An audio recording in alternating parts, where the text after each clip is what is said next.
Hi! Another day, another gala. Our destination today is West Kowloon Art Park. So sa mga hindi pa po nakapunta ng West Kowloon Art Park, tara samahan niyo ko at tayo ay gumala.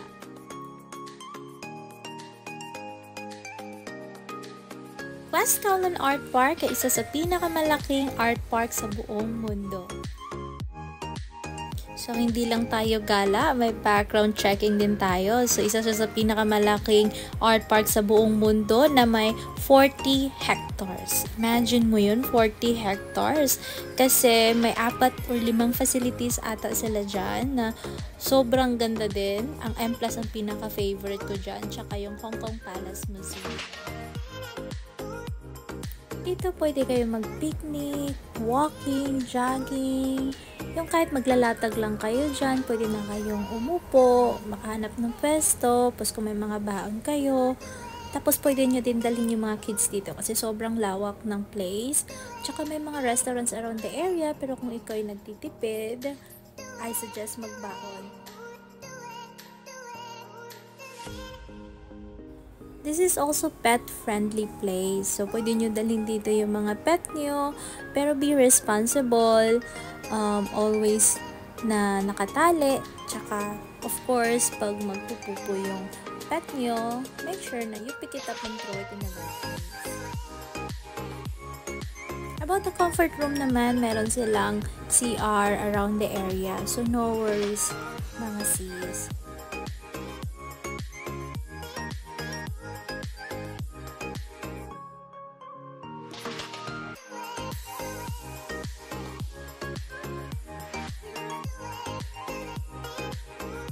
You can bring your own tent, tsaka pwede nyo ilagay dyan, kaso hindi lang pwedeng magliyab ng apoy or anything that can cause fire. And then, on this side, ito na yung way papuntang Hong Kong Palace Museum.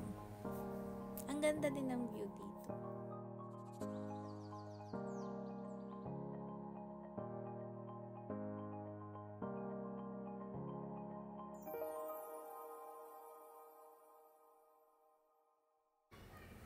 On the way, papuntang Hong Kong Palace Museum, yan makikita mo itong pinaka-entrance niya.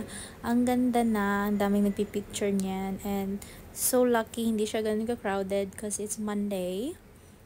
Ayan, ang laki niya, sobra.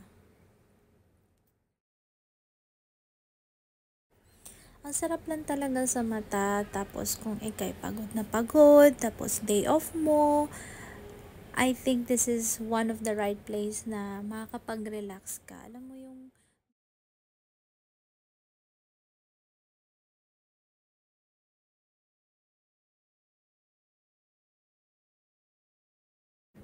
ayan, papasok na tayo sa Hong Kong Palace Museum. Hindi na ako pumasok dun sa pinakataas. I mean, umakit sa pinakataas. Kandi ako nakabili ng ticket, which is $60. So, dito na lang muna tayo sa baba. Ayan, pwede kayong umakit doon kung nakabili kayo ng ticket. So, ito yung pinakababa niya. I'm sure maganda din yung sa taas. Maybe next time pupunta ako doon. Ito yung Wall of Appreciation. So, Art of Express. Ang ganda din dito.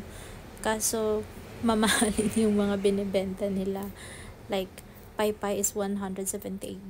Magkano na yun in peso, diba? Pero, of course, it's art of history. Yan, ang ganda talaga dito. Dito palang banda maganda na talaga. Gusto ko talagang bumili ng isa doon, isa sa mga bracelet doon. Kaso nasa 2,000 Hong Kong dollar. Tsaka yung liit lang ng gold. Ito naman marami ditong art or school, parang school supplies, ganun. Stationery. Yeah. Ayan, ang ganda. Sobra. How I wish umakit ako sa taas. Kaso napagod na talaga ako.